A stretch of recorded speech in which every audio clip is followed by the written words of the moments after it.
America और Iran के दरमियान जौहरी मुज़ाकरात का तीसरा दौर आज जनीवा में होगा। दोनों ममालिक के दरमियान ओमान सालिसी करेगा। ईरानी वज़ीर ख़ारिजा अब्बास अराग़ची और दीगर हुकाम जनीवा पहुँच गए। अमेरिका की जानिब से खुसूसी एलची स्टीव विटकॉफ, अमेरिकी नुमाइंदा जेरेड कुशनर मुज़ाकराती टीम का हिस्सा। Director general international atomic energy agency का भी मुज़ाकरात में शिरकत का इम्कान। ईरान के जौहरी प्रोग्राम की हुदूद निगरानी यूरेनियम अफजूदगी ज़ेर बहस आएगी। सदर ट्रंप मुआहदा न होने पर ईरान को फौजी कार्रवाई की धमकी दे चुके। अमेरिका 300 फौजी तैयारों को यूरोप और मशरिक़ वस्ता के अड्डों पर मुंतकिल कर चुका। ईरानी सदर मसूद पज़िश्कियान कहते हैं कि अमेरिका के साथ मुज़ाकरात में अच्छे नताइज की तवक्को है। चाहते हैं जंग हो, ना ही हालात ख़राब हों।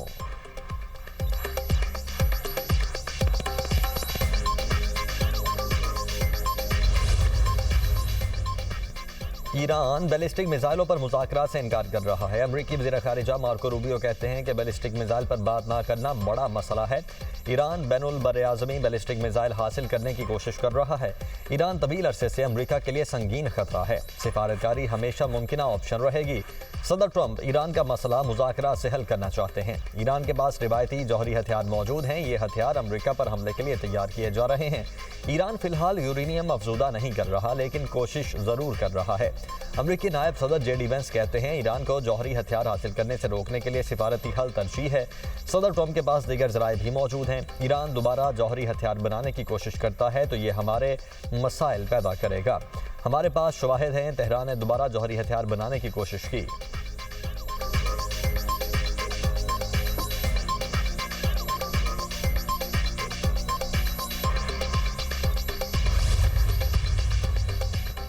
तुरंत जौहरी इस्तेमाल का हक नहीं छोड़ेंगे। ईरान के गिर्द बहुत बड़ी फौज लगाने का मकसद हमें धमकाना है। अमेरिका चाहता है हम हथियार डाल दें, ऐसा हरगिज नहीं होगा। ईरानी वज़ीर ख़ारिजा अब्बास अराग़ची कहते हैं इसराइल ने हमला किया था तब भी ईरान ने हथियार नहीं डाले थे। ईरान पहले से कहीं ज़्यादा तैयार है। जंग हुई तो तबाहकुन होगी, लड़ाई हुई तो तनाज़े में पूरा खित्ता शामिल हो जाएगा। तनाज़े का हल सिर्फ बातचीत और सिफारतकारी में है। अमेरिका के साथ मुनसिफाना मुआहदे तक पहुँचने के लिए पुरज़्म है। खित्ते में इसराइल वाहिद मुल्क है जो जंग चाहता है। ईरानी वज़ारत ख़ारिजा के तर्जुमान इस्माइल बकाई कहते हैं ईरान के जौहरी और बैलिस्टिक मिसाइल प्रोग्राम से मुतल्लिक अमरीकी दावों में कोई सदाकत नहीं। एहतजाज के दौरान हलाकतों की तादाद का इल्ज़ाम भी गलत है।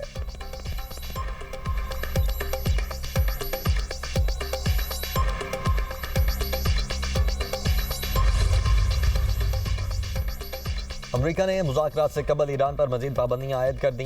30 से ज़ायद अफराद और इदारे पाबंदियों की फहरिस्त में शामिल। बहरी जहाज़ों और कंपनीज़ पर भी पाबंदियाँ आयद। अमरीकी महकमा ख़जाना के मुताबिक अफराद और कंपनीज़ ईरान की गैर कानूनी पेट्रोलियम फ़रोख्त में मुलव्वस हैं। ईरानी बैलिस्टिक मिसाइल प्रोग्राम रिवायती हथियारों की तैयारी में मुआवनत कर रहे थे।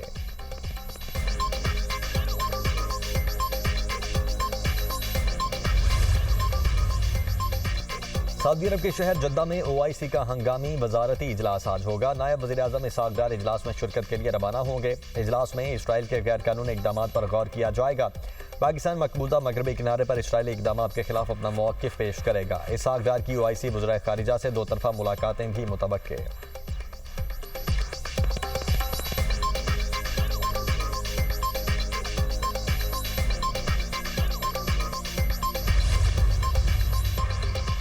पाकिस्तान, इटली, स्पेन और यूनान का गैर कानूनी इमिग्रेशन को रोकने पर इत्तेफाक। चारों वज़रा का मुश्तरका मफादात के शोबों में इश्तराक बढ़ाने का फैसला। दो तरफ़ा ताउन को फ़रोग़ देने के कोऑर्डिनेशन बेहतर बनाने की ज़रूरत पर जोर। वज़ीर दाखिला मोहसिन नकवी की इटली, स्पेन के वज़ीर दाखिला और यूनान के वज़ीर माइग्रेशन से मुलाकात। चारों वज़रा की रोम में गैर कानूनी इमिग्रेशन की रोकथाम के लिए 4 मुल्की कॉन्फ्रेंस में शिरकत। इटली, स्पेन और यूनान ने गैर कानूनी इमिग्रेशन रोकने के लिए पाकिस्तान की कोशिशों को सराहा।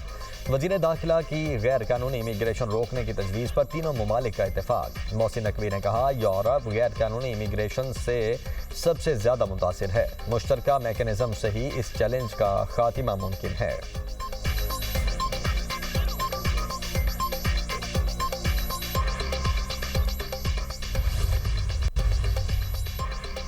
IMF का UAE से $2 अरब कम अज़ कम 1 साल के लिए रोल ओवर करवाने का मुतालबा। स्टेट बैंक हुकाम की जानिब से इक़्तिसादी जायज़ा के दौरान रोल ओवर पर अहम पेशरफ्त की यकीन दहानी। ज़राए वज़ारत ख़जाना के मुताबिक IMF वफ़द की UAE के सफ़ीर से मुलाकात का इम्कान। आर्जी रोल ओवर होने पर हुकूमत दोबारा भी बातचीत कर रही है। IMF वफ़द आज और कल कराची में मरकज़ी बैंक हुकाम के साथ मुज़ाकरात जारी रखेगा।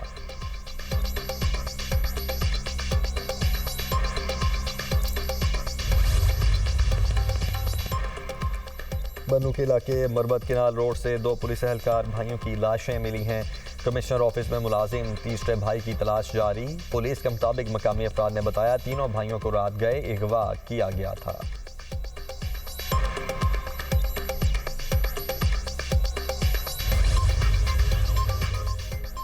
बाजोड़ पुलिस के अबाबील स्क्वाड पर फितना खबारिश का हमला, 4 पुलिस एहलकार शहीद, 2 जख्मियों को डिस्ट्रिक्ट हेडक्वार्टर हॉस्पिटल खार मुंतकिल कर दिया गया। शहादा की नमाज जनाजा पुलिस लाइन्स बाजोड़ में अदा।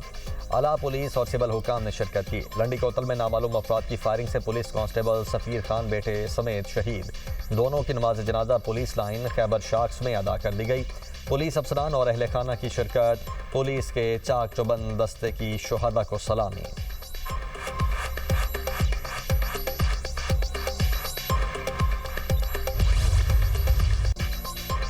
वतन अजीज से दहशतगर्दों के खात्मे का मिशन। सिक्योरिटी फोर्सेज के इंटेलिजेंस बेस्ड ऑपरेशन फितनाल हिंदुस्तान के 34 खबारी जहन्नुम वासिल। खैबर पख्तूनख्वा में 4 मुख्तलिफ मकामात पर झड़पों में भारतीय प्रॉक्सी फितनाल खबारिज के 26 दहशतगर्द मारे गए। जिला बन्नू में 10, मीर अली में 12, लकी मरबत में 3 खारजी हिलाक किए गए। हसन खेल में अफगानिस्तान से दरअंदाजी की कोशिश नाकाम बनाई गई। कार्रवाई में खारजी अफगान शहरी हलाक हुआ। शंबाजा बलोचिस्तान में सिक्योरिटी फोर्सेज की कार्रवाई में 8 खारजी मारे गए। हलाक दहशतगर्दों के कब्जे से असलहा और गोला बारूद भी बरामद। सदर, वजीर आजम, वजीर दाखिला का कामयाब कार्रवाइयों पर सिक्योरिटी फोर्सेज को खिराज तहसीन।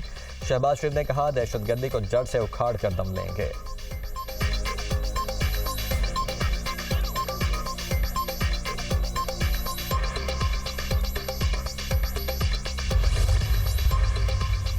£190 मिलियन केस में अहम पेशरफ्त। बानी पीटीआई और बुश्रा बीबी की सजा मुअत्तली की मुतफर्रिक दरखास्त समाअत के लिए मुकर्रर। इस्लामाबाद हाई कोर्ट के रजिस्ट्रार ने मुतफर्रिक दरखास्तें आज समाअत के लिए मुकर्रर की। चीफ जस्टिस सरफराज डोगर और जस्टिस आजम खान समाअत करेंगे।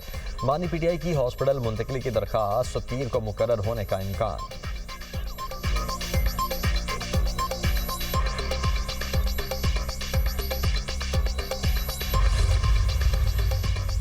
टैक्स हुकाम किसी भी वक्त बगैर पेशगी नोटिस छापा मार सकते हैं। छापा मारने के लिए टैक्स दहिंदा के खिलाफ पहले से कोई केस चलना जरूरी नहीं। वफाकी आईनी अदालत ने बगैर केस के छापा गैर कानूनी होने की दलील मुस्तरद कर दी। वफाकी आईनी अदालत के जस्टिस आमिर फारूक का टैक्स छापों से मुतल्लिक फैसला लिखा। पार्लियामेंट ने टैक्स हुकाम को कानून के नफाज के लिए वसी इख्तियारात दिए हैं। टैक्स हुकाम कंप्यूटर, दस्तावेजात और अकाउंट्स कब्जे में लेने के मुकम्मल मजाज हैं।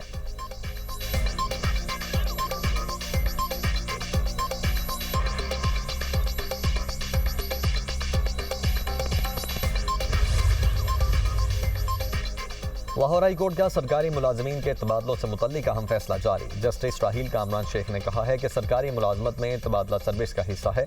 मुलाजिम अपनी मर्जी के स्टेशन पर रहने का दावा नहीं कर सकता। सिर्फ 8 दिन में तबादला होना बजाते खुद गैर कानूनी नहीं। जब तक इंतजामी बदनीयती साबित न हो अदालती मुदाखलत नहीं की जा सकती। अदालत ने बिल्डिंग इंस्पेक्टर के तबादले के खिलाफ दरखास्त खारिज कर दी। कहा पुराने अदालती फैसले नए कानून की मौजूदगी में दरखास्त गुजार के काम नहीं आ सकते। कहा पंजाब लोकल गवर्नमेंट एक्ट 2025 के नफाज के बाद पुराना कानून खत्म हो चुका।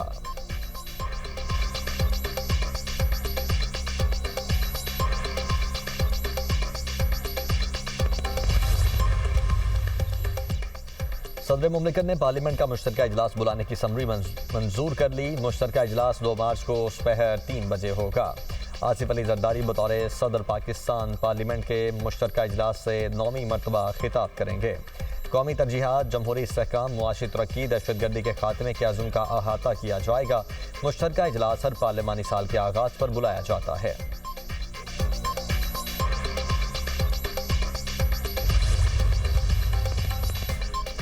वज़ीर-ए-आज़म शहबाज शरीफ से वज़ीर-ए-आला सिंध मुराद अली शाह की मुलाकात। सूबे के सियासी उमूर और बाहमी दिलचस्पी के उमूर पर तफसीली गुफ्तगू। वज़ीर-ए-आज़म ने मखलूत हुकूमत के एक अहम इत्तेहादी के तौर पर सिंध की क़यादत के किरदार को सराहा। कहा पीपल्स पार्टी वफाक की अहम इत्तेहादी जमात है। मखलूत हुकूमत में शामिल जमातों के बाहमी ताउन से कौमी तरक्की का सफ़र मज़ीद तेज़ किया जा सकता है। मुराद अली शाह ने सूबे में जारी तरक्याती मनसूबों में पेशरफ्त पर वज़ीर-ए-आज़म को तफसीली ब्रीफिंग दी। वज़ीर-ए-आज़म ने कहा वफाकी हुकूमत सिंध में जारी तरक्याती मनसूबों की जल्द अज जल्द तकमील के लिए हर मुमकिन ताउन फराहम करेगी।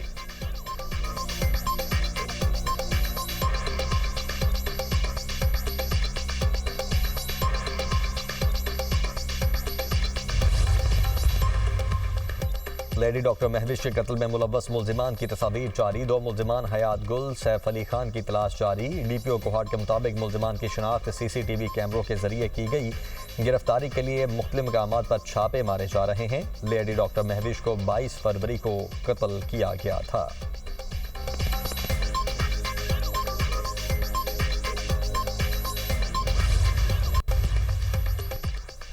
विफाकी वुज़रा और गवर्नर हाउस सिंध हुकूमत के खिलाफ साजिशें कर रहे हैं। विफाक से जवाब तलब किया जाए।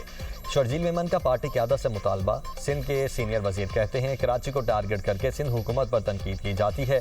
कराची में चैलेंजेस हैं, सड़कों ट्रैफिक के मसाइल हैं, सियासी यतीम जमा हो गए हैं। विफाकी हुकूमत हर वक्त पीपल्स पार्टी से मदद मांगती है। हम विफाकी हुकूमत को सपोर्ट कर रहे हैं, इत्तेहादी नहीं हैं।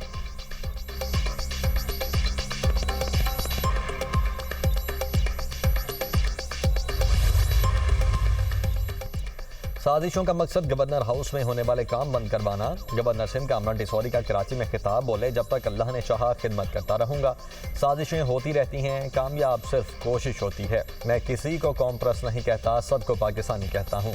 ये लोग कौम परस्ती के नाम पर सियासत चमकाना चाहते हैं। ये लोग बटन ऑन होने पर चीखना शुरू कर देते हैं। सोचा था कादिर मक्सी आएंगे तो पकोड़े समोसे खिलाऊंगा। मैं एक शख्स को दावत दे रहा हूँ, वो मेरे वाली तक पहुँच गया।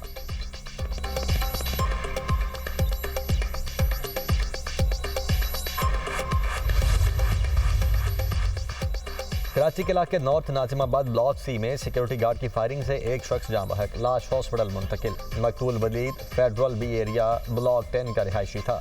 इफ्तार के लिए बहन के घर आया हुआ था। मुलजिम गिरफ्तार। पुलिस के मुताबिक वाकया आपस में तल्ख कलामी के बाद पेश आया।